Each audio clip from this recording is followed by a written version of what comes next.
सम्राट अशोक, महान प्रियदर्शी सम्राट अशोक जो मौर्य वंश में पैदा हुए।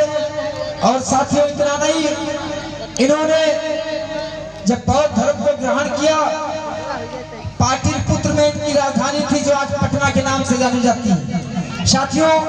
और कलिंग के ऊपर जब इन्होंने विजय प्राप्त किया, इतिहास आप लोगों ने पढ़ा होगा, हमारे पढ़े लिखे तमाम साथी बैठे हमसे ज्यादा विद्वान हैं यहाँ पे साथियों।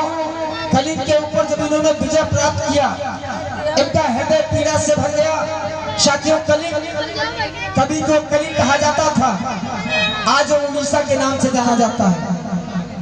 पटना बिहार और उड़ीसा करीब में पड़ता है साथियों। उड़ीसा के राजा महाराजा कारबेल को परास्त करने के बाद पूरे प्रांतों को जीतने का काम किया, सम्राट बन गए, खून की नदियां बहा दी। इनके पिता और इनके दादा का नाम था चंद्रगुप्त मौर्य साथियों। किसी ने कहा है जो जीता वही सिकंदर, जो जीता वही सिकंदर। और सिकंदर को अगर किसी ने इस देश के अंदर पछाड़ने का काम किया, उसे हराने का काम किया, तो थे इनके बाबा चंद्रगुप्त मौर्य साथियों। सिकंदर को भी हराने का काम किया था, इनके बाबा का नाम था चंद्रगुप्त मौर्य, और जो इनके पिता थे जिनका नाम था बिंदुसार साथियों।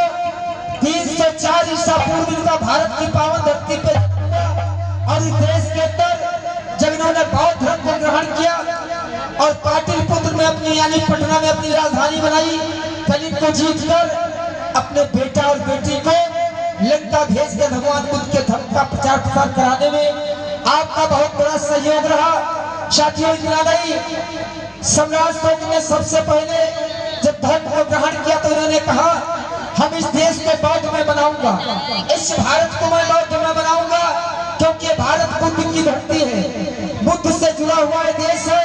इस पावन धरती पे बुद्ध ने जन्म लिया, मैं बुद्ध का अनुयायी हूँ साथियों।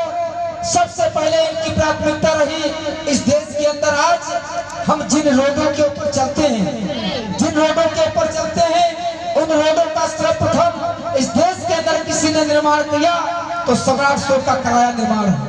और साथियों, रोड के किनारे जो वृक्षारोपण होता है वो भी हमारे महान सम्राट अशोक की देन है। और साथियों, कुआं और तालाब जिसका खुदान आपने करवाया, पशु पक्षी यात्री और बाहर से आए हुए श्रद्धालु लोग जल प्राप्त कर सके।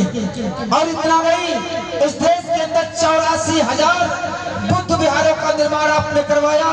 ऐसे महान सम्राट अशोक से हमें सीख लेनी चाहिए साथियों। आज लोग हल्ला डाल रहे हैं कुछ और, लेकिन साथियों ये देश बौद्ध है, क्योंकि आज भी कोई भी सरकारी ऑफिस ले लो, कोई भी सरकारी जगह ले लो, आज जहां इस देश का सबसे प्रथम नागरिक बैठता है राष्ट्रपति, और राष्ट्रपति जहां पे बैठता है, राष्ट्रपति के ऊपर सम्राट अशोक का चिन्ह लगा। आज कोई सरकारी ऑफिस ले लो, वहां पे सम्राट अशोक की लाट बनी हुई है 4 शेर वाली। आज देश के अंदर अगर किसी की निशानी चल रही है, आज देश के अंदर जो हमारी राष्ट्रीय मुद्रा है, नोट है, पैसा सिक्का है, उस पे अशोक की लाट होती है। अगर अशोक की लाट नहीं होती तो लोग कहते भैया नकली नोट है। तो ऐसे ही महान सम्राट अशोक से हमें सीख लेनी चाहिए। और ये मेरे देश की धरती है,